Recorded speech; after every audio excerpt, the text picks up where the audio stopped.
নমস্কাৰ সচ্চাই আপোনাৰ শুভ নামটো মোৰ নাম সুশ্ৰী বড়ো আপুনি কোন ঠাইৰ পৰা আহিছে মই ৰৌতা ওদালগুৰি ডিষ্ট্ৰিক্ট ৰৌতা আপুনি সন্ত ৰামপাল গুৰুমাজৰ পৰা নাম দীক্ষা কেতিয়া লৈছিল আমি নাম দীক্ষাটো 2016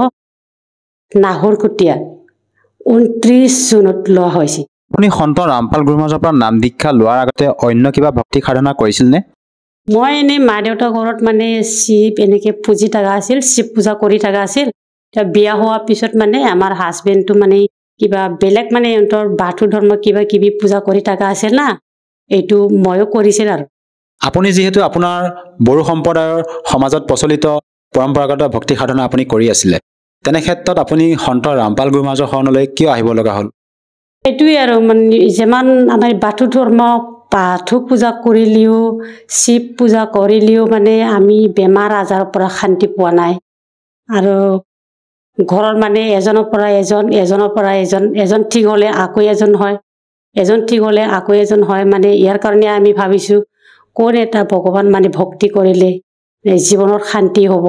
এইটোৱে মানে ভাবি পেলাই আমি সন্তৰাম পালজী গুৰুজীত চৰণত আহা হ'ল আপুনি তেখেতৰ পৰা নাম দীক্ষা কেনেকৈ ল'লে যেতিয়া মানে আমাৰ ভগতজীটো মানে চাকৰি কৰি আছিল তেতিয়া আমি বেলেগত মানে চাকৰি কৰা থাকাত জাগাত মানে মই ভগতজীৰ লগত আছিল এতিয়া বেমাৰ হৈ থকাৰ কাৰণে আমি নিৰংকাৰী মিছনত এজন মানে আমাৰ ইউনিটৰ পৰা মানে আমাৰ ভগতজী ডিউটি কৰি থাকোঁতে মানে এজন চাহাব আহিছিল মানে চাহাবটো ক'লে আৰু যদি আপোনাৰ ইমান বেমাৰ হৈছে তেতিয়া আপোনাৰ মানুহ এজন আছে আপোনাৰ ভাষাওলা তাত মই লগত লৈ যাম ইয়াতে নিৰংকাৰী মিছনত মানে আহি থাকো সদায় আপুনিও তাত যাব লাগিব সদায় লগ পাই চানডেত সদায় মানে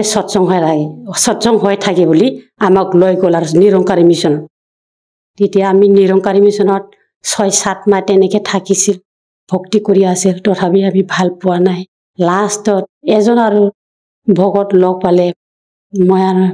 বজাৰত গৈ আছিল ভগতজীটো মানে মোক লগ ধৰি পেলাই আমি জমা নিৰংকাৰী মিছনত আছিল পিছত ভগতজী মোক লগ পাই পেলাই ক'লো আৰু আপোনাৰ ভগতজীটো বেমাৰটো মানে ঠিক হোৱা নাই এতিয়া এটা মানে গুৰুজী জ্ঞান গংগা এটা কিতাপ আহিছে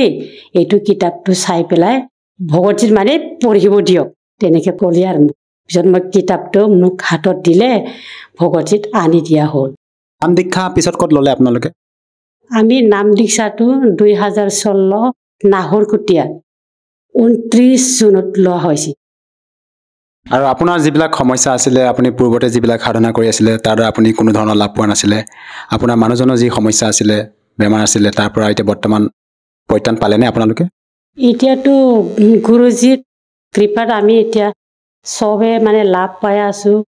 আমাৰ ভগতজীটো এনেকুৱা বেমাৰ আছিল মানে ভগৱানে জানে আৰু য'ত হ'লেও আমি ভালকে থাকিব মানে শান্তি নাই য'ত জাগাত মানে একজন দুইজন জমা হৈ পেলাই কথা পাতি আৰু ভগতজী ভিতৰত বহি থাকিলেও মানে বেলেগৰ কথাটো শুনিলে মানে সি এনেকে শুনে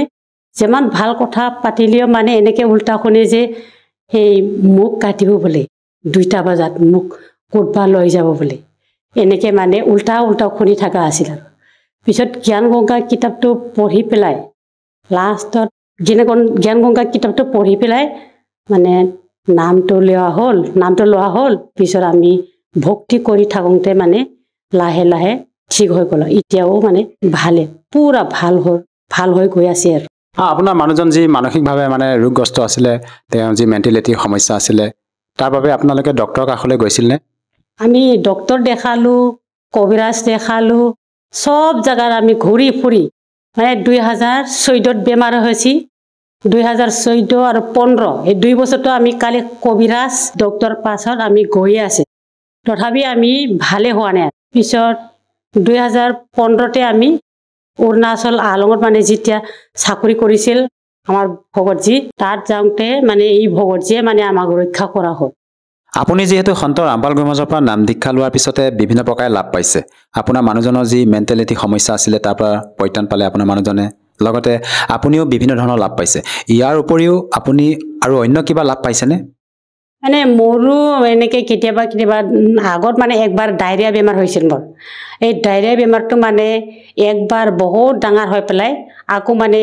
কেতিয়াবা 15 দিন 20 দিন পিছত আকৌ হৈ থকা আছিল আৰু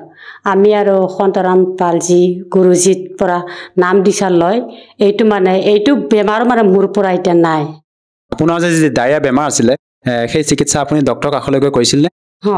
মানে ডক্টৰৰ চাই পেলাই মানে বিচিটো অলপ ঠিক হ'ল তথাপি মানে বাৰে বাৰে হৈ থকা আছিল আৰু পিছত নাম দিছা লোৱাৰ পিছত এইটো মানে আজিলৈকে হোৱা নাই